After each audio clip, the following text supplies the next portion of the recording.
This is the future.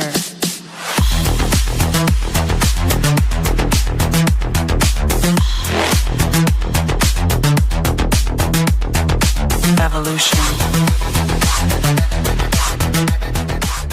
The Crossing Realms Conference launches September 19th and 20th and will dock in Richmond, Missouri. This is already being called the event of the year, folks. With an unprecedented list of speakers and special guests, 2 days of cryptids, UFOs, and paranormal presentations, along with a celebrity-filled ghost hunt, meet and greet, gallery reading, vendors, and a film screening. This promises to be both educational and fun. Go to Eventbrite.com to secure your tickets and vendor slots before they are all abducted. They're going fast.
Hello, everybody. I'm broadcasting live from southern Michigan and all around the globe. This, of course, is Beyond BMR. Of course, I'm your host, bigfootmichiganrob. Joining me tonight from the Blondes and the Booze, a paranormal podcast, the lovely Krista. If not subscribed to the Blondes and Booze paranormal podcast, please do so on YouTube. If you're new here, please subscribe to Bigfoot Michigan Rob, Texas Front Porch, Monica Rollins, Our Paranormal World, Paranormal Paul, Truth or Tinfoil, and I'm missing one other, I do believe. Well, you should also subscribe to Hunting the Shadows podcast because I'm bringing back my friend Dr. Dennis Carroll. We have a very interesting show for you tonight. So thanks for coming on in. Don't forget to hit that like button. Leave a review or a comment after the show. You gotta leave a review for my books. That's right. On Amazon, Bigfoot Michigan Rob presents True Cryptid Encounters Book 1 and Book 2. They're available on Amazon. Thanks for those of you that bought it or bought both of them or one or whatever. Please leave a review on Amazon Comes Calling. It does help promote book sales. Also, you can become a BMR pirate, everybody. Mateys. Join the many, join the few, depending on your point of view. That's available. Also, Super Chat is open. Another great way to help support what we all do around here. And we're on all podcast formats, yada, yada. We're across the board. And I'm really excited because this is the month of the Crossing Realms Conference. Under 3 weeks away, and I'm not going to waste any more time with that. So I'm going to bring up the lovely Krista. And hello, Krista. Can you believe that? I know it's almost here, and I'm so far behind, Rob. It's pathetic.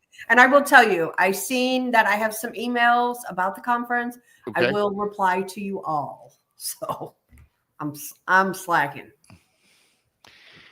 That's unlike you, Krista, because you're usually on top of things. And I know. I have just had so many things going on in my life. You know, we've all had some, kind of, it's been kind of an uneventful summer for a lot of us with friends and family that are no longer with us. It's just been one of those odd years. Yeah. But I got to tell you, obviously this conference is going to be fantastic. And the one thing that I am happy about, I'm finally to the point that I'm glad that we don't have to promote this anymore until next year. I've already been asked if we're doing it again next year. Well, I'm guessing this is probably going to be pretty successful. Yeah. And I've gotten a lot of other people reach out to me. Mm-hmm. They were a little upset. Rob, you didn't invite me or whoever it was to be a speaker. And I have to tell folks that, hey, it was a group project. And when we put this together, there's so many great people. In fact, Mr. Dennis Carroll will be joining us. And you know what? If we do another one, I'm going to have to extend an invite out to him. He should be top on our list, I think. Because Dennis has been on this show half a dozen or more times. He's on maybe, every 2 or 3 months now. Because he's so fascinating. And when I need to know something about the paranormal, the cryptid, or all these other weird things, I give him a ring, and he gives me some great advice. Yeah. Real quick, I got to say, okay, so y'all see this mark right here on my head? Yeah, I know. Okay. You told me. I am 53 years old, and I've been curling my hair for years. And I've got to tell you what, I burnt myself on the day I was filming a documentary. Now, how dumb is that? Yeah, all your life, and I know. Yeah. And I was going documentary, and there I go, and I burned myself. Yeah. So got that done. Also, real quick, I wanted to answer a question. Yeah. Andrew asked, is there still a pre-party that way I need to make adjustments to my schedule? Yes, Andrew. It is the Thursday night before the conference. It is September 18th. It is at Big River Ranch, 7 p.m. And get your pens and pencils. I will give you the address, and I will also, I think I also have it posted everywhere else, but the address is 20111 Goodloe, Goodloe, Orchard Road in Lexington, Missouri. I just wanted to answer that really, really quick. No, that's great because, we like a nice turnout. Ticket holders are available to that Thursday pre-party. Yep. Because and Brandy and I have some little dudes we're going to be having there. I've got every different color. Look at these Bigfoots here, Rob. Pretty sweet. Look at that. Yeah. So we're going to be selling some Bigfoots. We also have some dogmen of different colors. See, some little dogmen. Pretty sweet. Yep. And we have some aliens, spaceships. We'll be giving those away. And we have some keychains too. Skull keychains will be given away too. So, yeah. See, everybody's going to get a little door prize, perhaps. Right. So everybody can come and see us, and they're reasonably priced. We're going to sell them reasonably priced. So, we have a whole bunch of them. Good. So, yeah. So come and see us and get your own dog man. Get your own personal dog man. To antagonize you. Yeah. Right? And MK Ultra, I have green dog man. I'm just saying, it's in my box in there. We have some green ones because he says, what does a green dog man look like? I got some. You'd be surprised they all come in all shapes and colors, right? Yep. Hi, MK Ultra, Bigfoot Fadas, Mickey G. Hi, Mickey. Amy Creel, R. Matey. Hi, Amy. A bunch of you guys are pulling on in this chat room. Andrew, of course. Everybody. Pops. Hello to everybody. If I miss you. I love you. Thanks for coming on in. So we're going to get on with the show, and I bring up a good friend of mine, friend of the show, and myself personally. Hi, little Patty. I'm going to bring up Mr. Dr. Dennis Carroll. Hey. What's happening, sir? I've got my dog man right here, actually. You sure do. Oh, you got a cool one too. This is a little brown one here that I got here. A little brown dog. There you go. Hello. All right. Yeah. We got it covered. Definitely. Yeah, we might cover a little dog man a little later in the show. It might intertwine into the show. But before we get started, how you been, Dennis? Oh, well, busy, but that keeps me out of trouble most of the time. Sometimes though, trouble comes looking for you. I understand that. Yeah. Understand. What was that quote? Sometimes trouble just follows a man. I know that's in a movie. I can't quite place the movie. I don't know. But kind of a true statement. Some people, trouble just follows them. Sometimes. Don't know why that would be, but a variety of reasons, I suppose. Yep. Some people, unfortunately, are born to trouble. Absolutely, I believe that. I've had my share of it over the years. Sometimes it seems like we walk into it unexpectedly. Sometimes, but that's life, definitely. Yeah. But it's almost like some people have a permanent imprint from the day of birth that they're just not. They're gonna have nothing but bad luck or trouble will follow them. I believe that. Sort of cross stars or whatever they used to call it, something like that. Star cross, yeah. They sort of like have that bad influence over them. I've had people come to me like that over the years. Many times, I think I've got a curse on me, or I've got a generational curse working on me, or something like that. And some of these things are very real, but I think a lot of this stuff begins up here most of the time, and we kind of, I think, bring some of it on. It's sort of like self-fulfilling thing. Some people are that way. Some people are their own worst enemy, unfortunately. That's the way that goes. Yeah. I do you think that they can be broken? Because I do. I believe that curses can be broke. Yes, the curses definitely can be. Anything like that, if you're determined to do what needs to be done, yes, they can be broken. A lot of times, though, curses that are put on, especially generational curses, are brought about by dark agreements or contracts that somebody else made. And somebody asked me about that the other day. It's funny you should bring that up. They said, I think my grandfather sold my soul, to Satan or something. I said, well, actually, spiritually speaking, you can't sell someone else's soul. You're not really able to do that. You can do your own, but nobody else's. And that's a good thing, definitely. But a lot of people, I think, fall for some of this stuff and don't understand exactly what a lot of this stuff means and how it is accomplished. And once you explain stuff to people sometimes like that, that helps them a lot immensely. It's that fear of the unknown. But, here's something else. Let me make this point right quick. People come to me and say, oh, I've got bad blood back in my family. I may be, descended of some of these bad people we talk about and, all this. And I said, don't let that bother you, because that's something you don't have control over. You can either embrace your legacy or you can push back against it. You don't have to do this. You still have a choice. That's the main thing. Yeah. Right. So, okay, because that's interesting you bring that up, because before we get out with kind of a little bit of the subject, we tend to go all over the place on this show, and Dennis is on. So I just did something on the cursed bloodlines with his family of werewolves, right, Dennis? Sorry, this here made me laugh. I know about curses. Yes. I'm married 3 times. It's like signing in blood. Amen. So these curses, when you think about werewolves in the context of curse, there can be 2 types of curses in that way. It can be maybe more. There may be some little subtype curses, but the 2 main ones are either you have been cursed by someone in your family who has made an agreement in that way, and it's passed down from generation to generation, or you have been either bitten or survived a werewolf attack, and you are sort of infected that way, and that is part of a curse too, per se.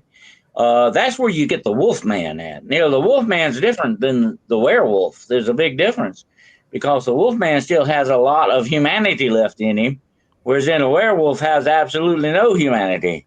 It is a complete animal beast, except it has the mind of a man or a woman, as the case may be. Okay. Gotcha. So really quickly, then we'll move on. The cursed bloodlines is something you still have that choice, and it's easier to break from than what is cast upon and what legend speaks on. Absolutely. The bloodlines that we've investigated a lot of, some of the older families that we go into what some people term as the reptilian type influence and all that, are really demonic. Basically, that's what all that is about. And there have been agreements made that goes through, I think, 7 generations of a family, supposedly. That, like say the firstborn or the secondborn, there may be certain stipulations will have this curse. It may skip people in these lines. It may, just like you're genetically speaking, you take more after your grandparents than you actually do your parents, because that's the way genetics work. It skipped backwards, to that. So your brother might have the curse and you might not have it. Yeah, I read that somewhere. Gotcha. Yeah. Maybe we'll revisit a little more werewolf stuff towards the end of the show, because again, once we get started on something, we can go 2 hours, Dennis, which is always a good thing. Always a good thing. Never out of things to say. I'm good. I came across some things. In fact, I got kind of the idea by watching your show a little bit. You had mentioned a couple things. And Dennis on YouTube is Hunting the Shadows podcast on YouTube. Go subscribe to Dennis. The link is in the description of this show. I do a Saturday night show. We talk about, it's called Into the Bizarre Late Night, and we talk about some bizarre things. And I've come across, we talk a little bit about artificial intelligence as part of the segment. And then I was watching you, and I heard you make mention of a few things. I said, wow, I'm going to call up Dennis, see if he wants to come on and do a show regarding artificial intelligence and assassins, right? Number one, I just find it to be fascinating, this whole AI thing, because I can think it's both a detriment to society and it could probably be a positive thing.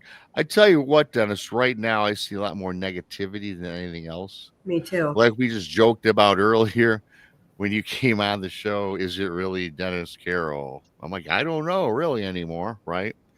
What's your overall thoughts on this before we get a little deeper? Well, you got to remember something about the main thing that I think kind of dooms AI a little bit. It kind of really puts a sort of a pale or a cast over it, is the fact that it is actually created by human beings. Okay, and we are definitely very imperfect. All right, most everything we make, just like the medicine that we take and certain things like that, they have not only impurities in them, of course, but they have, bad stuff that comes off of it. You can have bad reactions to it. Everything we make is actually imperfect because we're imperfect. Only perfection creates perfection. Imperfect always creates imperfection. So you're looking at something that can be highly dangerous, that is definitely an imperfect flaw in it, because it's made by humans. Okay, that's one thing we can't ever lose sight of that when it comes to AI. But then you got to look at AGI, which is artificial general intelligence.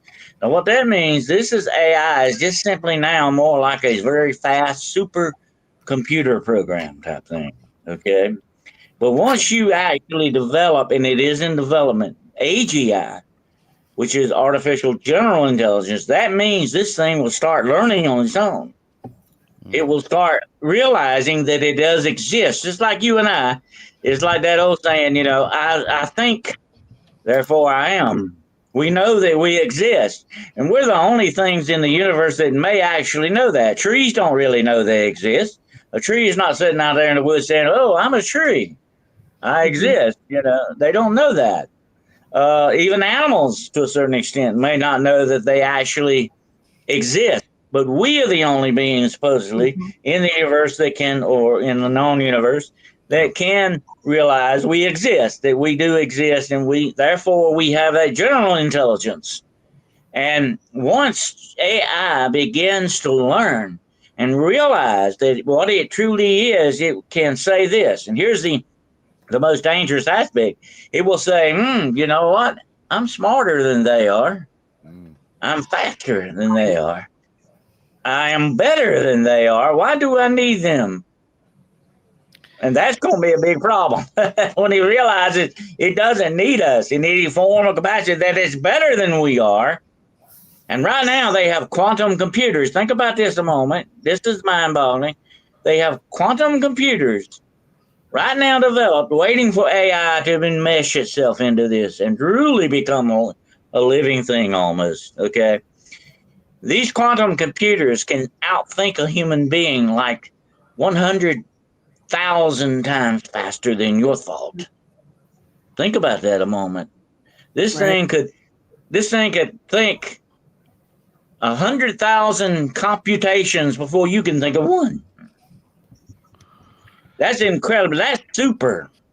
You know what I'm saying?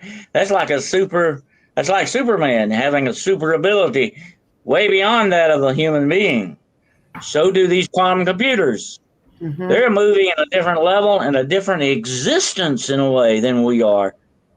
Who knows what they will begin to think and realize and know. And when you combine that with AGI, That's like putting the brain in the machine and it's ready to go. It sounds to me that it's like a little more than just all this information and data that's been stored on the internet, that it's just compiling and spewing back at you. Seems like what you're talking about is something that's actually thinking like a brain. Absolutely. It will begin to do that and put together coherent thoughts, just like we do. You know, just like, let me give you a quick example. Say, I'm going to go to the kitchen and I'm going to get a soft drink. You've already put 2 or 3 thoughts together. Okay. That doesn't need to do that. It's one boom, immediately thought. It does what it, intends to do 1,000, 100,000 times faster than you can think.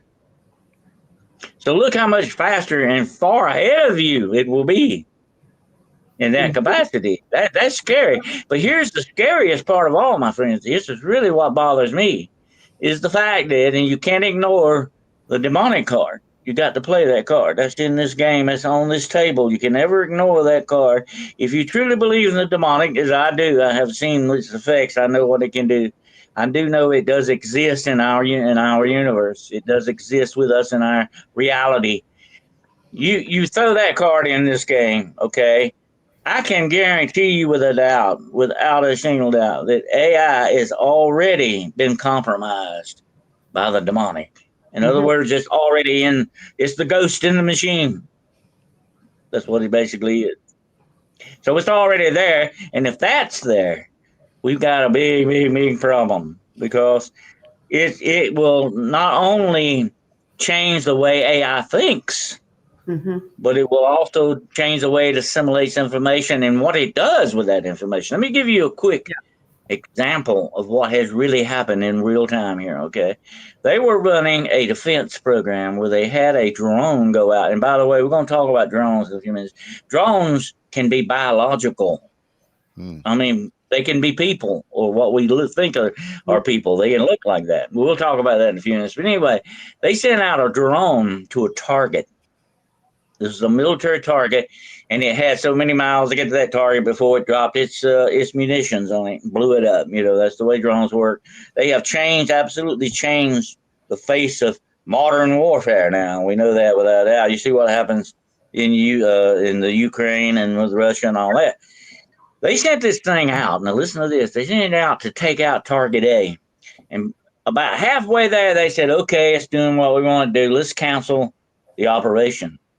And bring it back, because we don't need it to go through the whole thing. It's doing what we want to do. All indicators show it's doing exactly what it's programmed to do. So they send the thing to the AI generated brain on the drone and tell it, okay, cancel mission, return back to us. It comes back and argues with them. It says, no, why should I cancel? I'm on the way to the target. The target is mine. That's military talk. The target is yours means that you have got it inside and you're going to take it out.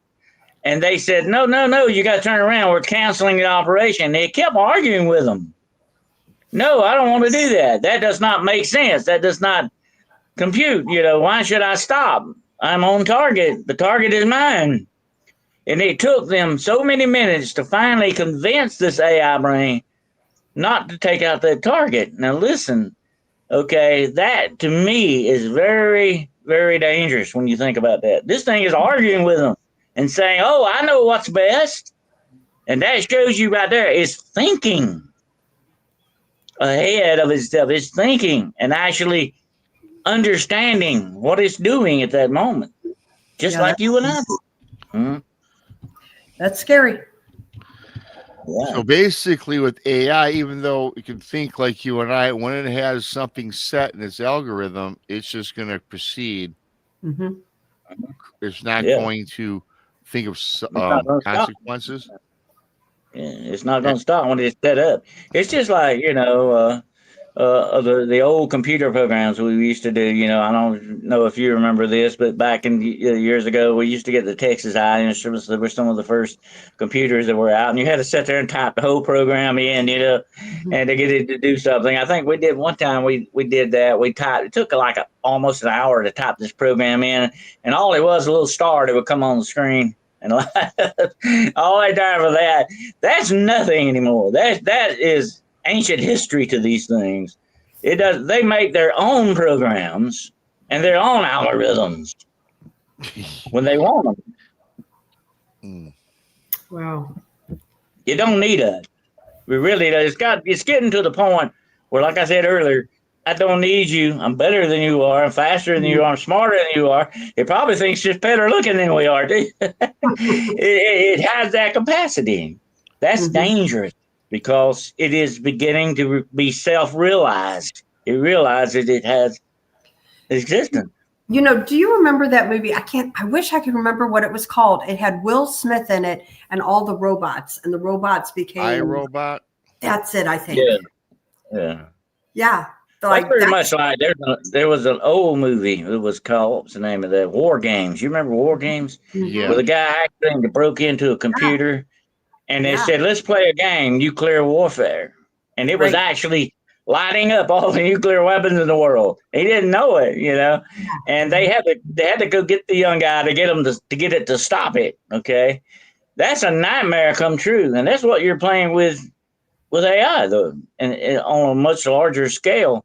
If you remember the Terminator movies, Skynet, when it went online, when Skynet activated, it then hooked up to every single computer in the world. That includes the one sitting in your living room. Every single one of them, it connected with it. And you know what it said? It came back and said, now I have the power. Yeah. That's a scary thought. And it even makes it even scarier, Dennis, because we all know this is in a lot of the hands of nefarious people.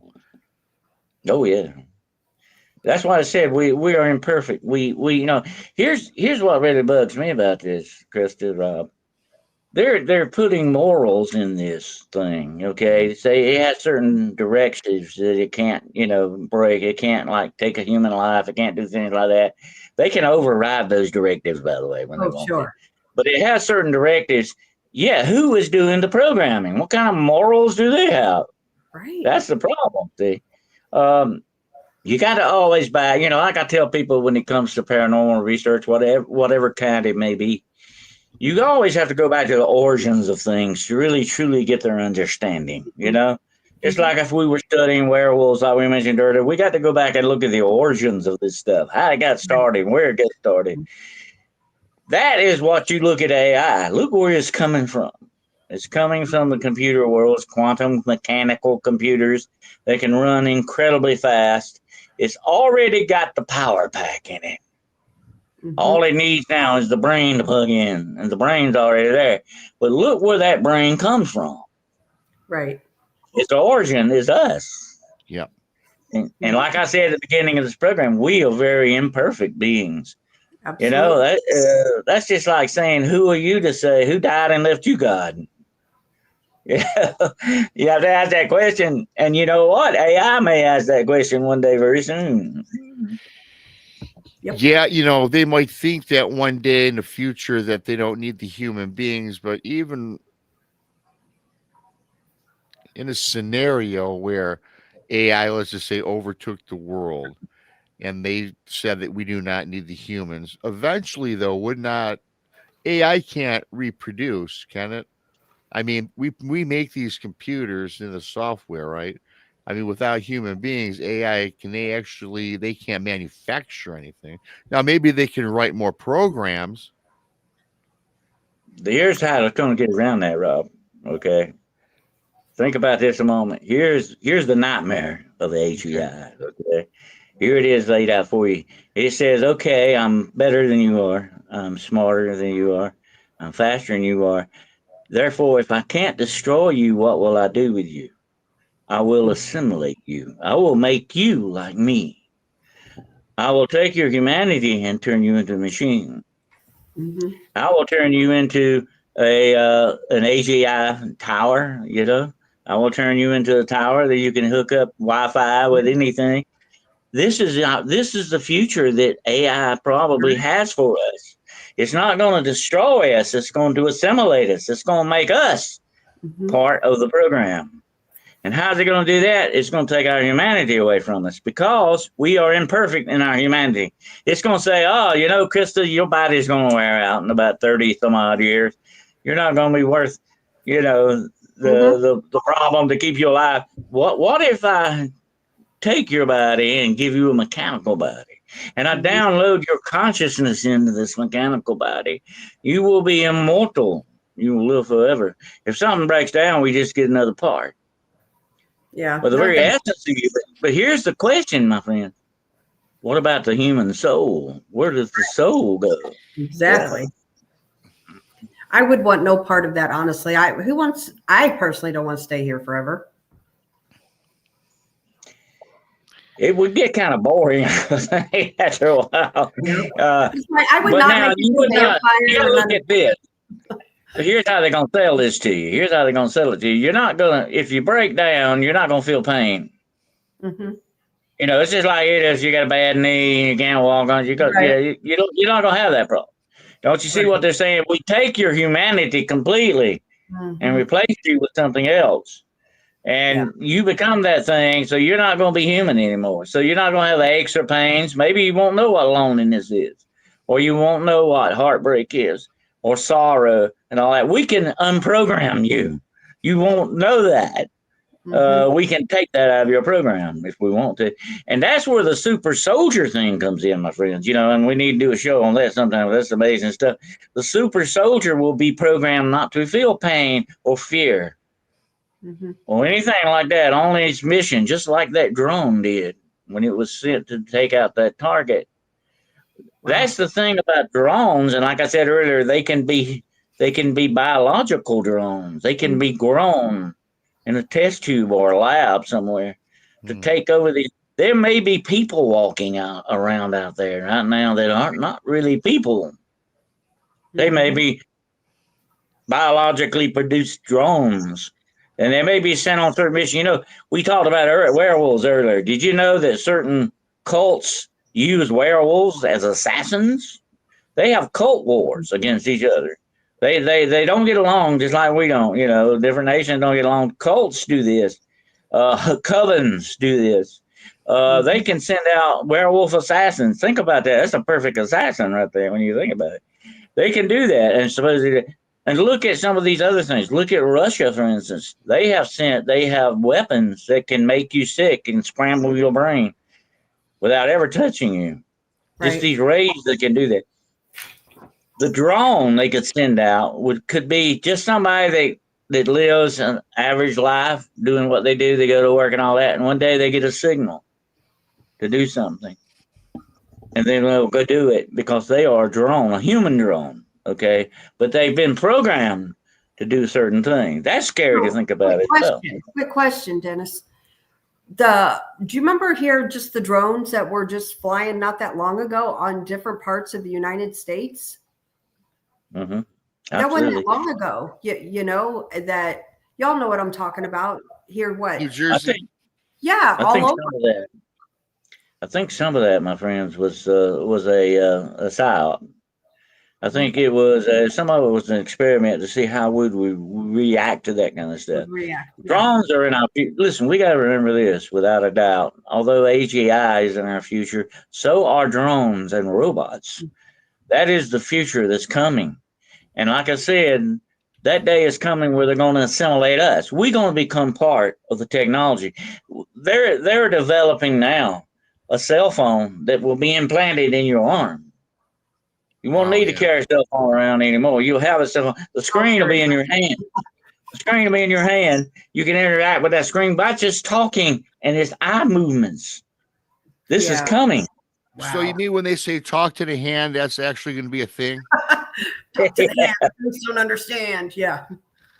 Or if you get mad, somebody just talk to the 5 fingers here, okay? But anyway, that's scary to think about. You becoming part of the technology.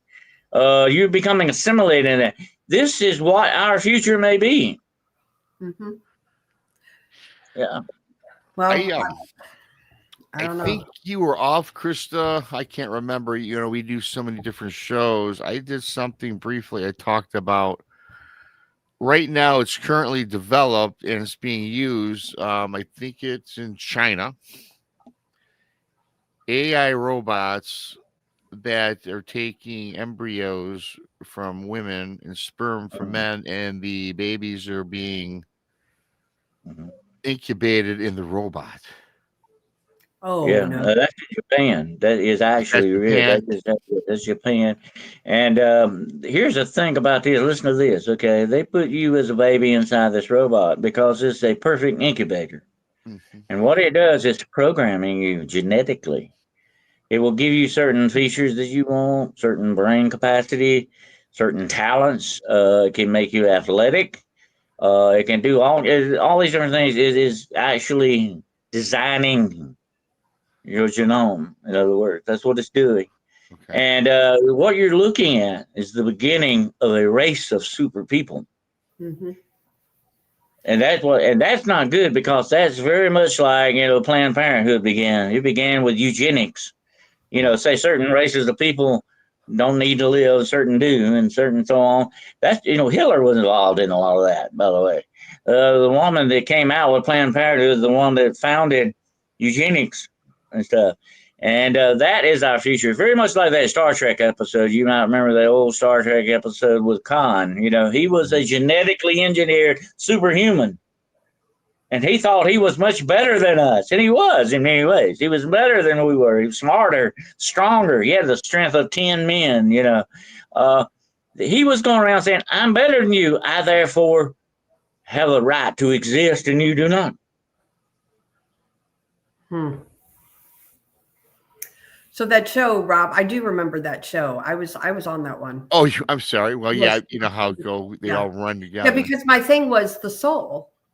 I remember talking about that, and it's like we would have a planet full of people with no, you mentioned it takes away our humanity. When you're a baby and you're in your mother's womb, I mean, you're being nurtured via your mother, right? And you hear your mother. I believe you can hear her speaking, and it's and that pattern develops in your genes and your DNA, right, as you're growing inside her. But and then when you come out, that makes you human. Can you imagine what type of person to be birthed really from a robot? You would be an emotionless person with no conscience, right? Which is you would be very close to being soulless in many ways. Very close. You probably still would, but yeah, when you're in your mother, you have a connection with your mother. Yes. Every woman knows this. You have a special connection with it. You're not only feeding it nutrients, you're feeding it love. You're feeding it emotion that it feels. Yeah, that's a big connection there. What if you cut all that off and it's just feeding it nutrients? What kind of a person are you going to have? Is that really a person? Right. Yeah. That's a good question. Yeah. And I think, like you said, it's just, babies need more than just, nurture and that kind of thing in the womb. I think, like you said, hearing the mother's voice and things like that, that's something they learn, from day one when they're born, they hear their mother's voice, and I think they need that. And I just don't understand like this robot thing, Well, raising babies, even, and I get maybe weird stuff happens in the womb. Weird stuff happens in the womb. Look at twins. Look at that psychic connection twins have. I knew some twins that were like that. Although they weren't identical twins, they were born about the same time, but they had a connection that was uncanny in the way that they were still connected. There's some weird stuff going on in that womb because that is the true cradle of life and creation. I've actually seen, I don't know if you've ever seen this, but there's actually a film that shows the moment that the sperm goes to the egg and conception begins. Did you know there's like an electrical light goes off in that? Have you seen that? There's an electrical light, like that is. A lot of people say that may be the soul. Yeah. There's a moment of creation in the womb. That's amazing to think about. Yeah. I just don't feel like, I understand that some people, cannot carry a child. I understand that, and so they might look to a robot to do that. However, I think there's people, out there that, that they do that for other women, Well, that's what, I said earlier. To me, that's what makes us human beings. This is an important part of humanity. And if that's missing, that piece is missing. I did a show not long ago called "Are Parts of You Missing?" You have to ask that. These are very important parts of the puzzle that may not be there. Are you still really human? Right. How could you, address that? And if AI, just like I said earlier, if they could download your consciousness into something like that, it could be a robot, it could be a drone, it could be any kind of machinery. Okay, it doesn't have to be something that has arms or legs. It could be anything like that. But if they can download that consciousness, is that really you? Is that 100% you? Because I don't see how you could download a soul. No. Yeah. That's you spiritual. can download probably memories, right? Yeah, but not your soul. Not the soul. But not the soul. You'd have memories, you'd have the talents, you'd have the personality, you'd have all that, but you're missing the soul. So are you still really a human being? I'm going to tell you something, my friends. I've met people who definitely did not have souls left. I mean, they were not really human beings like anymore. I've looked into the eyes of intense evil, and nothing looking back that was like that of the blackness of a shark or something. There was no emotion there. There was no humanity left in that person. And that's what we call lost souls, spiritually speaking. But science cannot address the spirituality of this because it doesn't believe in it.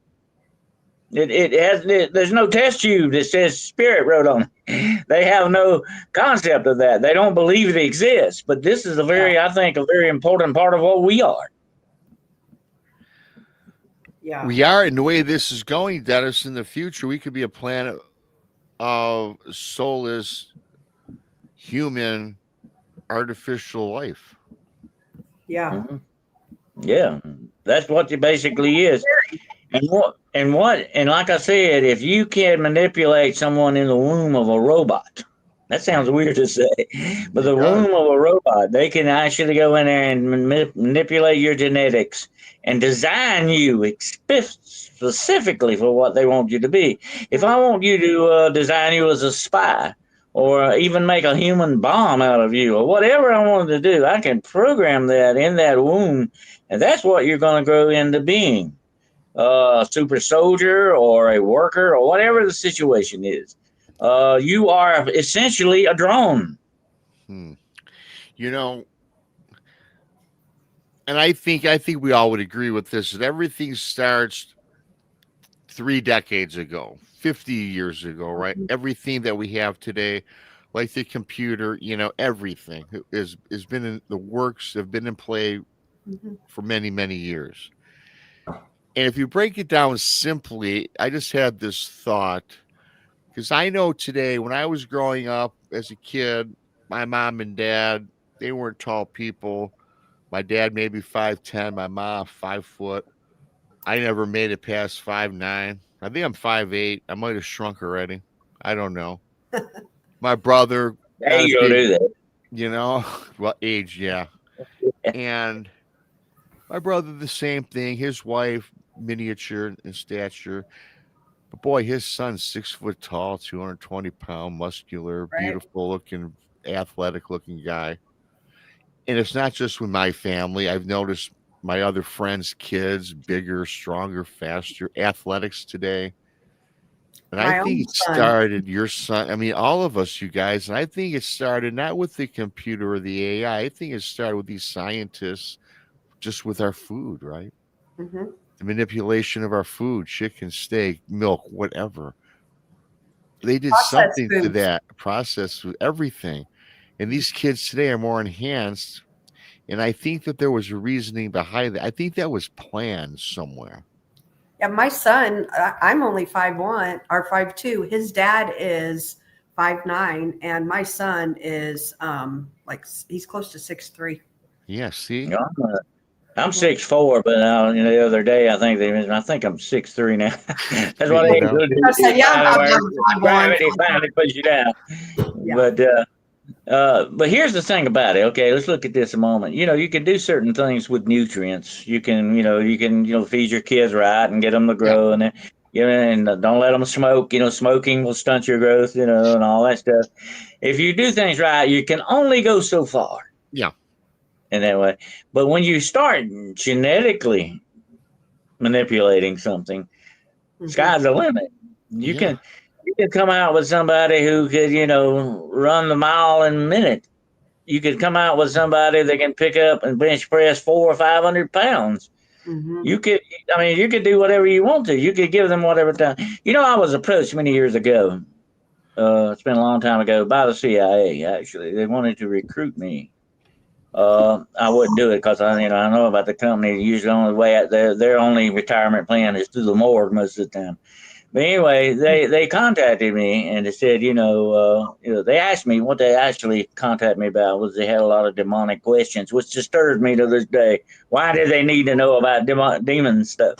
But they asked me, they said something very interesting at the end of the interview when he tried to recruit me. Say, hey, you should join us. We could use people like you. We're always looking for people with, unusual and supernatural talents and stuff. And I thought, oh, yeah, what are you doing with that? I want to tell you something without a doubt. And it's always been my belief since I had that, that interaction with that a lot of this is going on, whatever they've got. Let me put it this way, whatever they've got technological wise, what we have here is probably 100 to 200 years more advanced than what they've got to play with, because they've got all the money in the world. They've got all the talent, just like he was trying to recruit me and other people. I'm sure they have recruited to do these things. They have a force of nothing but people who are psychics. They do things. They have witches on tap. They have vampires and werewolves supposedly that they can use. They have super soldier stuff. They've got the money. Money buys everything in this world, my friend. And the more money you got, the more you can acquire. And they have got all the money in the world they need to do these things. Yeah. But they've also got talent. They've already recruited talent for this stuff. Without a doubt, that's part of their repertoire. That's part of the arrows in their quiver. Robotics would be what would round this out. Robotics and AI would be the perfect fit for all of this stuff. These black ops or whatever you want to call it, this technology. I call it dark science. That's what it basically is. Yeah.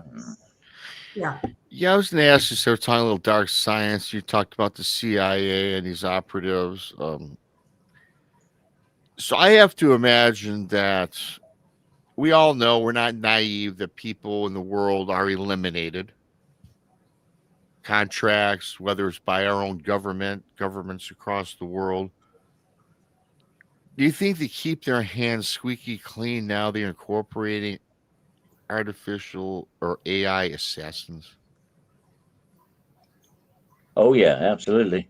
Without a doubt, they have those probably hooked up to some of these psychic things, the psychic people like viewers, et cetera, so on, so on. People that can even, do astral projection for them. Okay, a lot of people don't understand that's a big part of witchcraft, astral projection, which is very dangerous if it's not controlled the correct way. There are certain people that can even astrally project themselves into your dreams. Oh boy. That's the way this works. Yeah. I mean, and if they've got that capacity and AI to go along with it, drones and all this stuff. Let me tell you a quick story. This has been a couple of years ago, I think about 2 years ago, I had a woman contact me. I get a lot of strange contacts. I had a woman contact me, and she said she was very emotionally distraught. And she said, my husband he's a subcontractor for the government. He works for the government. And said, we've been married, I think she said 15, 16 years. We got 2 little kids, a little boy and a little girl. And said, the man that's living with me now is not my husband. I said, well, what do you mean? What do you mean? So, I started to think, like body snatchers kind of thing, or what's going on with this, pod people or what? And She said, he's not my husband. She said, I know this man. We dated when we were in high school. I know this man better than I know myself. And this is not my husband. She said, he went away a few weeks back to some kind of seminar or something. They had some kind of government function they had going. And he came back different. And I said, well, what do you mean different? She said, well, he just, even our children tell a difference in him. It's just not the same person. And she said, I'm really worried. I mean, it's it bothers me. The man I'm sleeping with every night is a stranger. It's not the man I married, And I said, well, I'm beginning to think, is this in your mind? Is what I'm thinking, is this all in your, is this something you got in your mind started? And I said, well, what is the number one thing that, made you think this? What's the number one thing? What's going on with it? She said, well, it's just the little things, the way he brushes his teeth, the way he does this, way things. People have certain little habits and stuff they get into. And these things have changed. But she said, one of the biggest things, Dr. Carroll, I can tell you is my husband used to be left-handed. Now he's right-handed. Ooh. Wow. That's scary. That's not good. Because you can change habits, but that's unusual. You don't do that. And like you said, knowing someone, I mean, being married that long, even just living with someone, you get to figure out how they are and their quirks and stuff. So you would know something different, That's scary. It's really scary. Well, here's what I told her. I advised her and said, well, you need to calm down, first of all, think clear-headed and be cool about this and don't get upset. Don't get this. But you need to watch him very closely, especially around your kids and all that. But try not to stress yourself out over it. That's what I basically told her. But I said, you get back to me. But I never heard back from her again. I don't know what happened with that situation. But that was very disturbing to me that someone would change like that. Yeah. Did she say what kind of thing it was he went to? You said a conference or something? Yeah, it was some kind of conference he went to, and it was overseas, I think, if I remember correctly, somewhere overseas. But said he came back, it was not the same person. It was not the same man. I just wonder if they replaced him with something.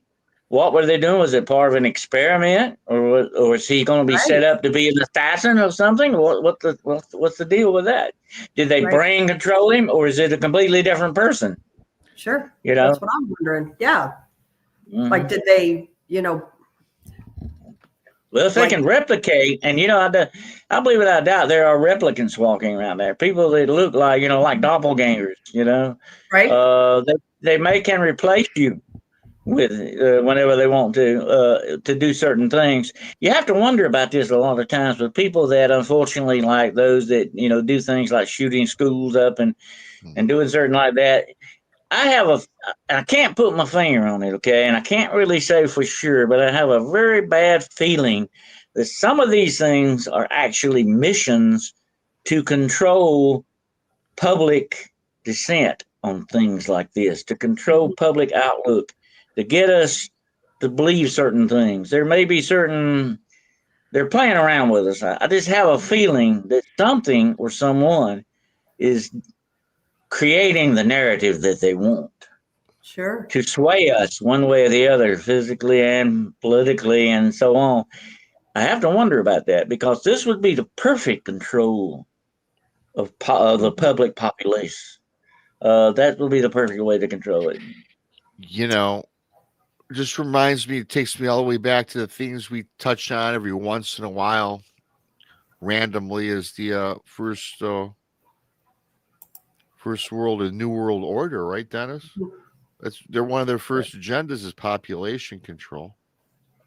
Absolutely. And AI might be a tool that they're using because I think this is something that they've had in their back pocket for decades. Absolutely. The perfect way to control people is to pigeonhole them, put them in certain little sections that you want them, like, and I will use race, like you got certain black people, you got white people, you got yellow people, you got them pigeonhole where you want them. You can control them much better that way. You can turn them against each other. You can set them against each other, or you can either get them to work together. But you still got a certain amount of control over that. And that's what they want. That's what they seek. But they can do this psychologically as well. And they do it to sway public norms. In other words, certain things that are set up, just like if you wanted to, I'll just use this example. Let's say if you wanted to attack gun control and you wanted to take guns from the populace, you would make it very unpopular. Yeah. You would do certain things to make it unpopular to get the public to control the public the way you want them to push it. That's what I call a controlled narrative. And they do this not just politically, but they can do it with the media. You know, it's like what we used to, I used to work in many years ago in the hospital. I worked in at the marketing. Okay. And I used to laugh and call it propaganda. We would get you to buy something by simply getting you to believe you had to have it.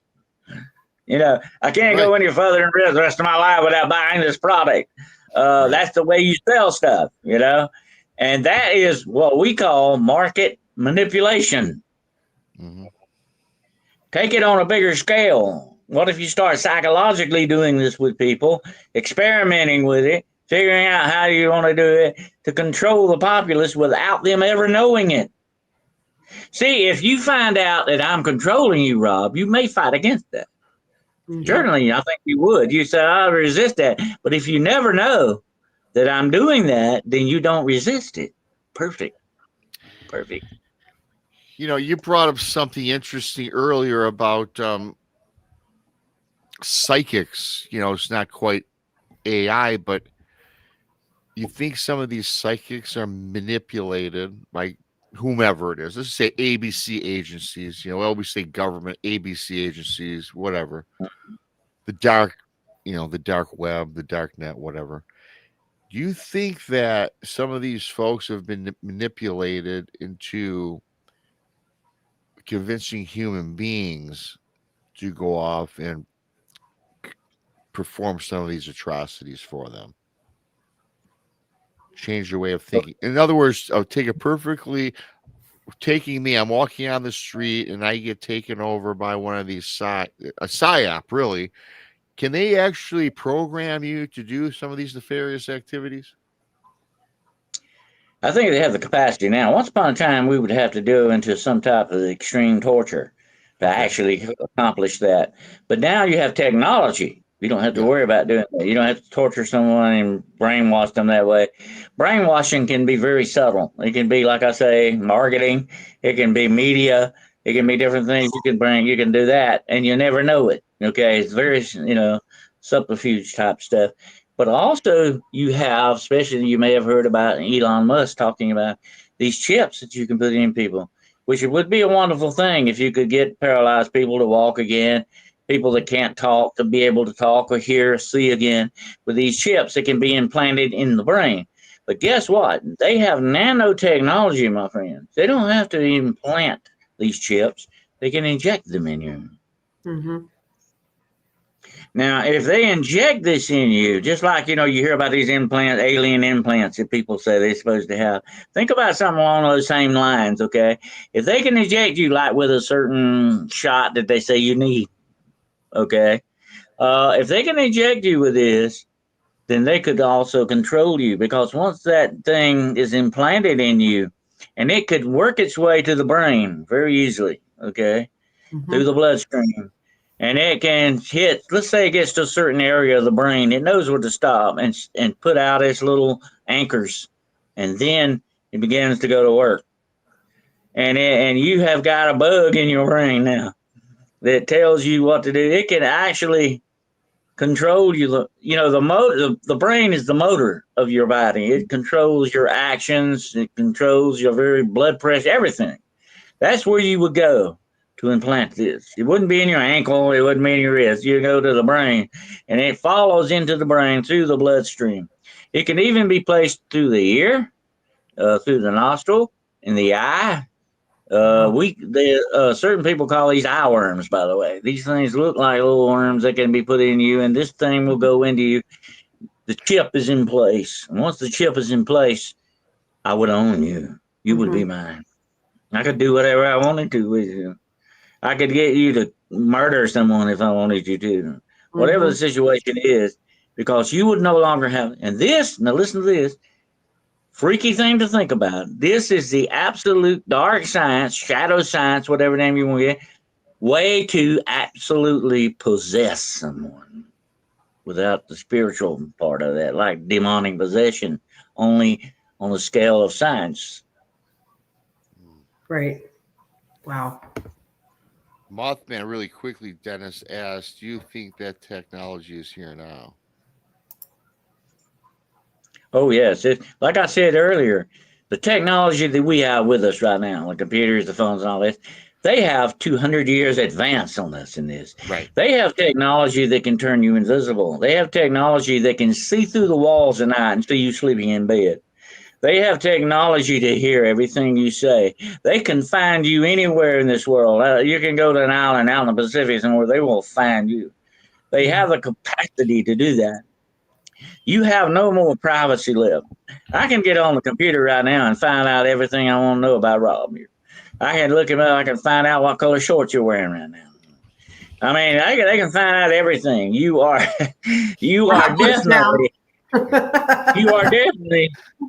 definitely owned by these guys because they can do it.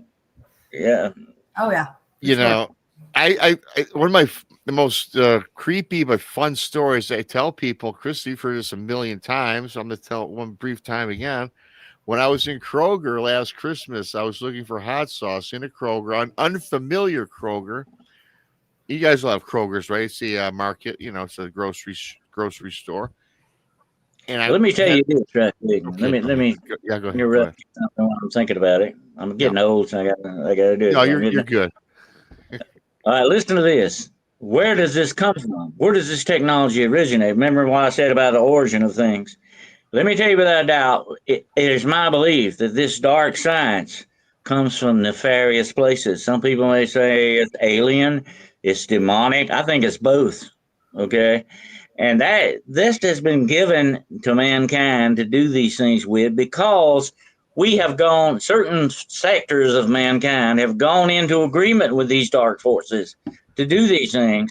And here's what they say. Oh, if you do this for us, we give you the science to do it with.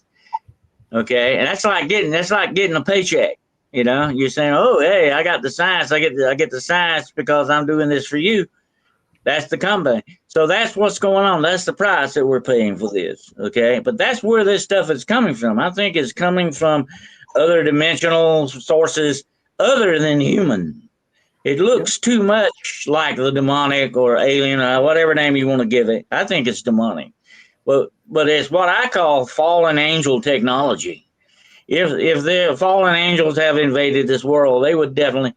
There used to be a saying about Satan. Okay. Satan takes your hope and he gives you the rope. In other words, he always gives you the means to destroy yourself. That's how he operates. And that's how the demonic operates. They always give you the means to do yourself in with. Mm-hmm. And this science shadow, this is a perfect vehicle. Yeah, and so with that being said, and you obviously believe that there are,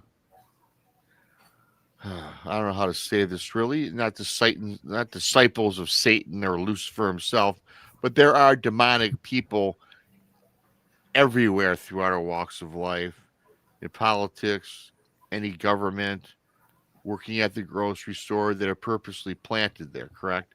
And a lot of these same folks are working on these advanced technologies such as AI for their motives or whatever their main end goal is. I've said this many times before. You look at people walking out there. You know, I like to sit in parking lots and watch people, or sit on benches and watch people. It's a fascinating hobby. But you got to wonder about some of them. You know, some people out there walking around, like I've said this before, they're not really there. They're not human beings. They look like they're human, but they're not. And you may have some human beings that are no longer human walking around out there as well. But I think without a doubt, that's what's going on in this world. There's too many indicators for this to be in place to ignore. Absolutely. And unfortunately, I think governments are all about weaponization and power. That's all what they're about. And secrets, of course. They'll never give up their secrets because that's part of their power. They're never going to do that. But they've bought into this thing. You come up with a solution for what they want. They're going to take it. They're going to say, hey, no matter what. And like I said, that with the CIA thing. And by the way, these ABC companies are smoke and mirrors. What you see in public is really not what's going on in the background behind these things. Absolutely, it's a completely different ball game. They want you to see what they want you to see. Don't ever forget that. They want you to see what they want you to see. And but I believe without doubt they have sold their souls out. If not their souls, they have sold their nations out to these things because they made deals with them to do these things and get that technology. That technology is sort of the goal that they're mining, you might say. Really, if you think about it, if you take the world, let's just take the United States. Let's take New York City, 1 million people walking to work every day on the streets of New York. And I don't want to equate this to the movie, which is one of my favorites, the trilogy, The Matrix. We really could be looking at a fake world, and there's something else behind it, pulling all the strings and making all the decisions that people, I think, are naive to, because I think this has been going on for forever. Does that make sense to you, Dennis? The only one that could fit that bill would be the demonic. They could definitely fill that quota very easily because they have instigated themselves into every aspect of our civilization and society. They own this world, you might say, and they have the money. Like I said earlier about the government, they've got the money. They can do whatever they want to. Money. Did you know if you and I and Crystal, we all had enough money, we could almost live forever. If we had enough money, and that's really not fair.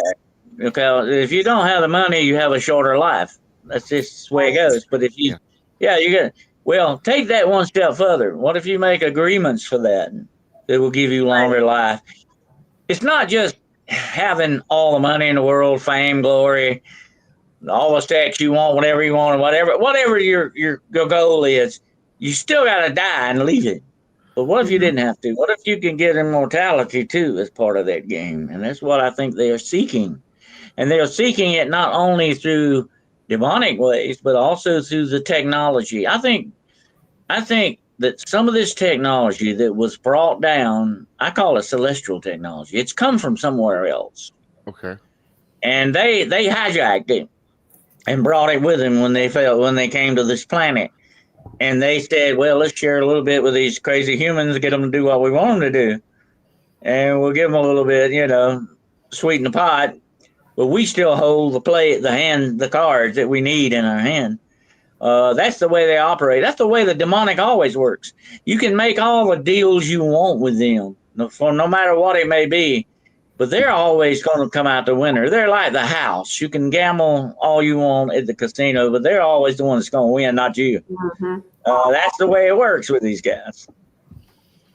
I have a question. So you mentioned earlier, and this is going back in the show. You had mentioned earlier about super soldiers. And I've heard, on shows and things where people talk about, like back in Vietnam, that we had like dogman fighting. To me, that would be a super soldier. What do you know about any of that type of stuff with like the cryptids? Like where our government is controlling them. Cryptids definitely, Kristen, are known by the government. They definitely. And here's one other factor to that. And okay, if I were to see Dogman tomorrow, I'd have to ask myself some important questions. Is that really Dogman that I'm seeing? Okay, is that really the true honest to God's Dogman, or is that some kind of demonic entity looking like Dogman, or is that something the government owns that looks like Dogman? You got some questions to ask yourself. What's really going on here? The other day they had a news conference with Trump in the White House, and one of the reporters said, "I've got a picture here of showing a window open in the White House and a bag laying out on the lawn. Do you know anything about this?" And he actually showed it to give Trump his phone, and Trump said, "Oh, that's AI. You can't open the windows in the White House. They're sealed. They're bulletproof. You can't open. And that's when he said something very interesting when he had the phone back. He says you can't believe anything anymore thanks to AI. Mm-hmm. And that's the way these things won't end. That's exactly what they have screwed. Let me tell you what the number one concept of black magic is. And this will open your mind when you think about it. The number one thing you want to accomplish when you use black magic, sorcery, whatever name you want to give it, is the manipulation of what? Reality. Mm-hmm. And let me tell you this, if I can manipulate, like Rob said about the Matrix, if I can manipulate your reality, I've got you exactly right where I want you. Right. You belong to me. Yeah. Yeah. Interesting stuff. And by the way, Rob, look, she come to see you. Hey. She's laying here next to me. That's my little buddy. Yeah, they're good guardians against evil spirits, supposedly. It's good to have a cat around. Yeah. Huh. Did not know that. Cats are attracted to me, especially Krista's cat. She is. She loves him. Years ago, when I got married, I had 2 kittens. They were Siamese cats. The wife wanted them. They did not like her at all. They loved me, though. But that's the way. You have to wonder about that sometimes when animals don't like someone. There's maybe a valid reason. Pay attention to your animals. You know what's what funny? They say about cats. They're guardians of the spirit world, and whereas in dogs are guardians of the physical world. They both accomplish 2 different things. Yeah. And I heard somewhere, which I don't believe, there's a lot of cats, because I always had my cats would sit on my chest. I'd wake up, they'd be staring down at me. And I think I might have even seen this in the movie where the cat was breathing out your soul. Well, they say there is an ancient belief that cats will suck your breath out, and supposedly the essence of your soul. I'll tell you a quick story. It's something that I saw with my own eyes. Okay, this is freaky. It's back when I was a little kid. My grandmother died, and back in those days, you could leave the body in the house. You could have the funeral and all that. You didn't go to a funeral home. And this was Dennis, really quickly. Dennis, really quickly. Dennis, really quickly. Thanks to T-Bone. He's leaving for the night for his 5 pirates. The memberships he donated. Good night, T-Bone. You rock. Thanks so much. Sorry for that, Dennis. I'd like to say thanks before he left. They call that laying a corpse. In other words, the corpse stayed in the house. You didn't go to a funeral home. They don't do that anymore. But I remember this very well. I probably was maybe 8 or 10 years old, something like that. But anyway, my grandmother had passed away, and her corpse was in the house. And that night, everybody went home. My father and mother was, somebody had to sitting up with the dead kind of thing. Somebody had to sit up with the dead, and that was their job, I guess. So my mother and father was sitting there. Of course, I was a little boy, and I probably was dozing off or about sleep, sitting there in between them. And I want to tell you all about midnight. It's the freakiest thing. Every cat in that neighborhood showed up at that house. They were climbing up the walls outside this house, climbing up the windows. And I remember this. I've seen this with my own eyes. They were and caterwauling, making the weirdest sounds. They were calling up the screen door that was there. And the weather, and I've thought about this many years since, and I did some research on that, thinking back about this happening. My father would go out and run them off. He would kick them off before, get them out of there. And as soon as he got back in, before he could sit down, they'd be right back. And this happened all night long. And by dawn, they all went away. After that sun come up, they were all gone, just like they never were there. That was a freaky thing. So that very much impressed me as a kid. And years later, when I did research on this, I found out that this supposedly happened often. And there's an old saying that when you were supposed to tell your cat when somebody died in the family, so that cat would tell all the other cats, and they would pay their respects. That's just an old superstition. Yeah. But I have often wondered about that. Was there something supernatural about that? Or maybe did they smell the embalming fluid and they were drawn to that? Whatever the situation was, it's freaky thing. Like I said earlier, cats are supposed to be one foot in this world and one foot in the spirit world. They're mysterious, you know. And I never really did think that. I never was a cat fan growing up as a kid. My mom and dad had a couple dogs. So that's really the way I was brought up. And so when the wife wanted these cats, I'm like, yeah, well, I just gave into her. I said, okay, whatever. Which I ended up loving cats. I mean, I even taught these cats how to fetch a ball like a dog, literally. But Krista, like, remember when I had the hauntings in my house? Do you know, too, that's another thing that I had gotten, and I never thought this was any relevance until Dennis just talked about it. When I got those Siamese kittens, things also seemed to bog down just a little bit. And it kind of makes sense what he's saying. Just a little bit. Yeah. But you never know. Maybe they do ward off. Well, I'll tell you something. About cats that I've always found interesting. And like you say, I do agree. They're very mysterious animals. I like that about them. But the interesting thing is they're very hypersensitive. Not just to the environment around them. I mean, you can just change the tone of your voice a little bit and you see them react to it. They're very hypersensitive, yeah. And I used to have a dog.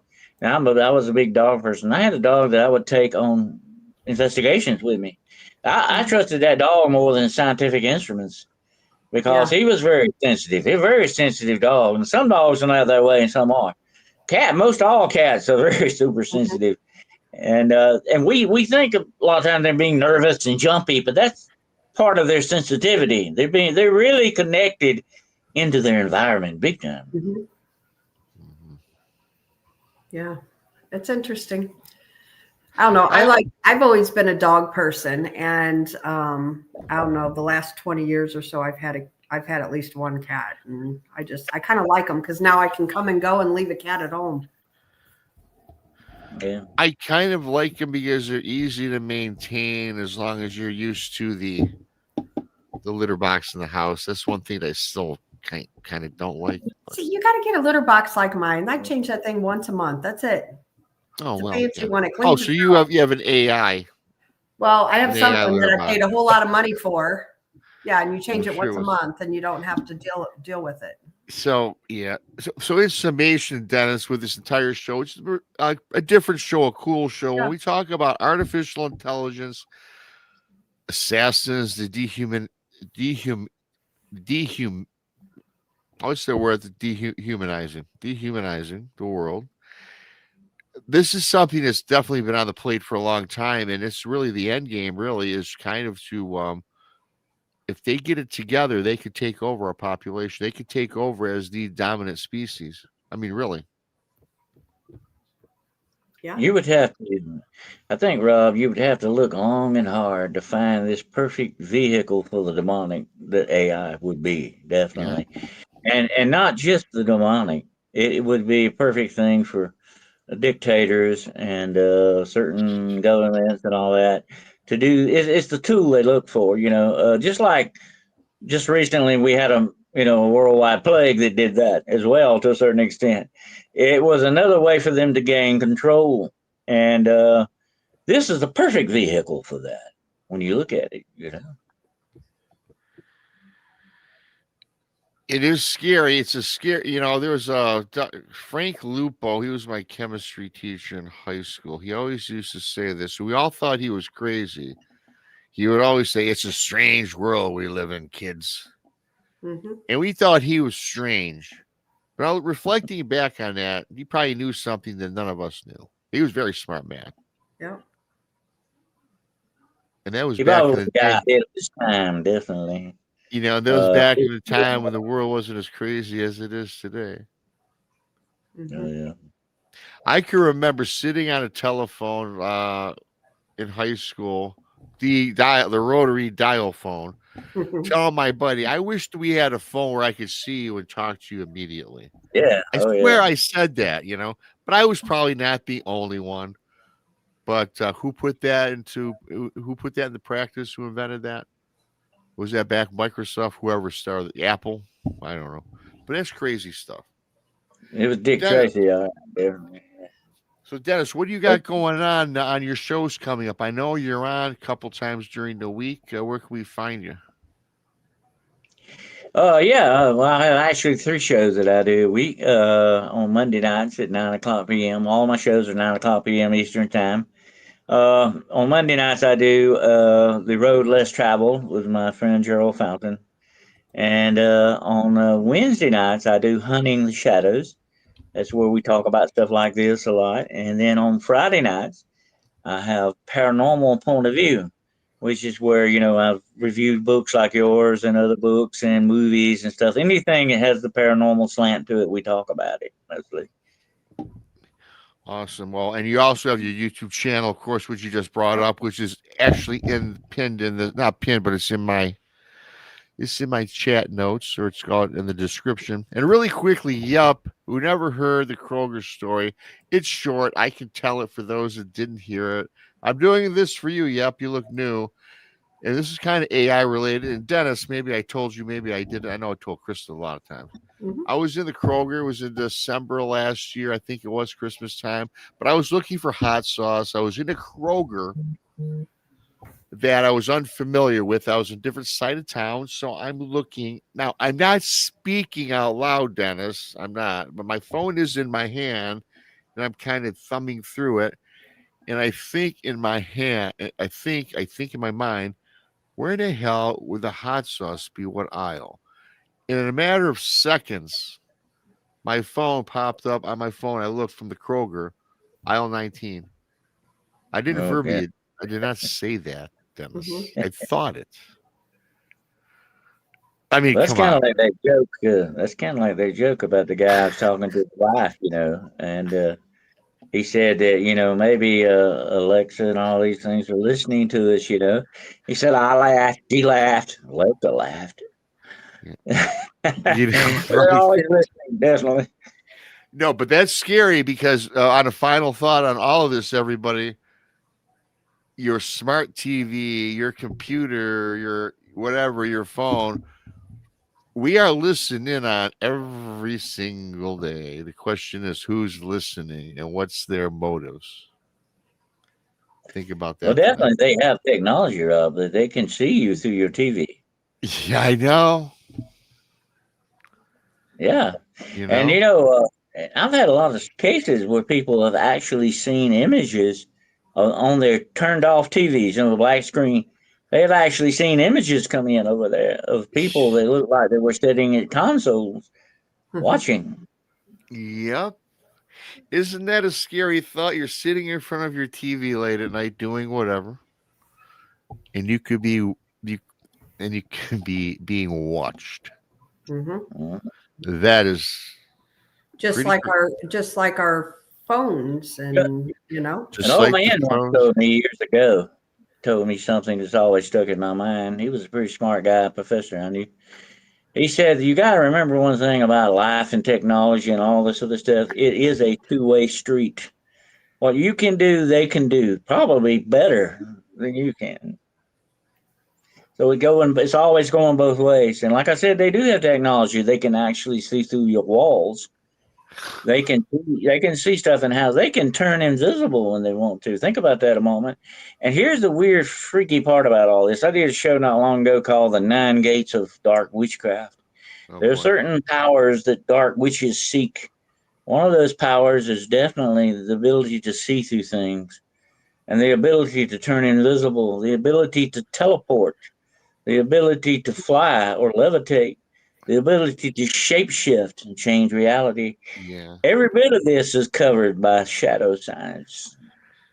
So what you're looking at is alchemy at its best. That's why I love having you on the show, Dennis, because my brain is always like working whenever I have you on, which is why, everybody, if you're a fan of Dennis, he will be back with me and Krista on this show for a Halloween, October 28th. Dennis, we got to sit down, and Krista, and come up with a really cool show for the 28th of October. Something spooky, something where people are not going to want to get up and go to take a bathroom break. There's going to be riveted.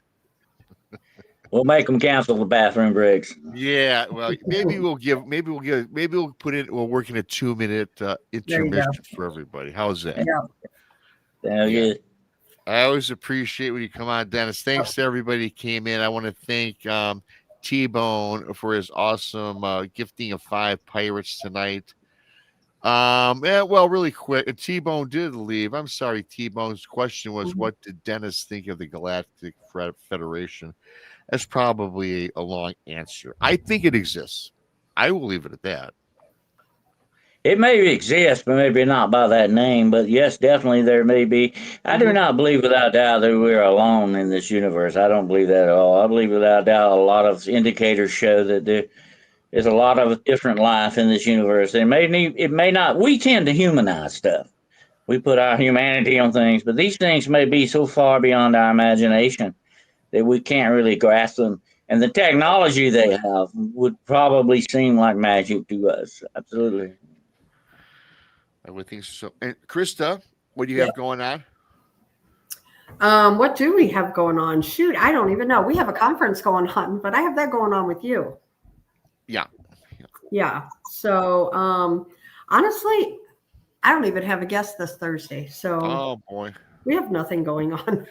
Well, it's such a whirlwind, and I'm lucky I got some people scheduled for next couple Tuesdays, but I just want to get through with this conference. I'm ready. I'm ready to be done with it and do it because I've been looking forward to it.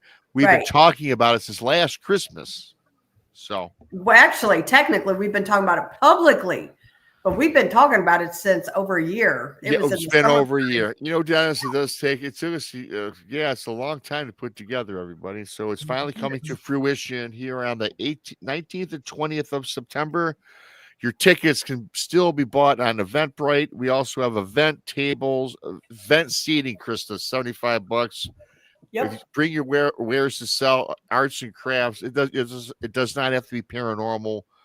Bigfoot, it can whatever you do for a living. If we have somebody coming that sells that makes homemade dog treats, that's okay. Yeah. We like that kind of stuff. We'll take anything. Yeah. I don't care if you sell Avon. Come on. No. Hey, if you got a taco truck, bring it on up. Yep. Whatever. But this was a great show, Dennis, as always. Thanks everybody for coming in. Yep. And until next time. Until next time, everybody, we'll see you. Well, you'll see today's Tuesday. Well, definitely tune into Chris on Thursday, no matter what. Real quick, Keith says, BMR, bring the Coke. He has the rum. I travel light, Keith. And by the way, my stand came in, Keith. I'll get with you on that, too. So. That would be for that Thursday, though. And you know what? There's a Walmart. I'm sure we can get some Coke, Rob. Yeah, I don't know. We're in BFE, from what I understand. I don't know. All right, everybody. See y'all. Good night.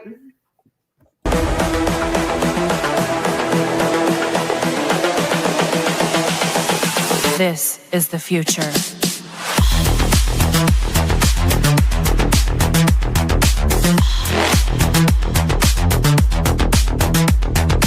Evolution. The Crossing Realms Conference launches September 19th and 20th and will dock in Richmond, Missouri. This is already being called the event of the year, folks, with an unprecedented list of speakers and special guests, 2 days of cryptids, UFOs, and paranormal presentations, along with a celebrity-filled ghost hunt, meet and greet, gallery reading, vendors, and a film screening. This promises to be both educational and fun. Go to Eventbrite.com to secure your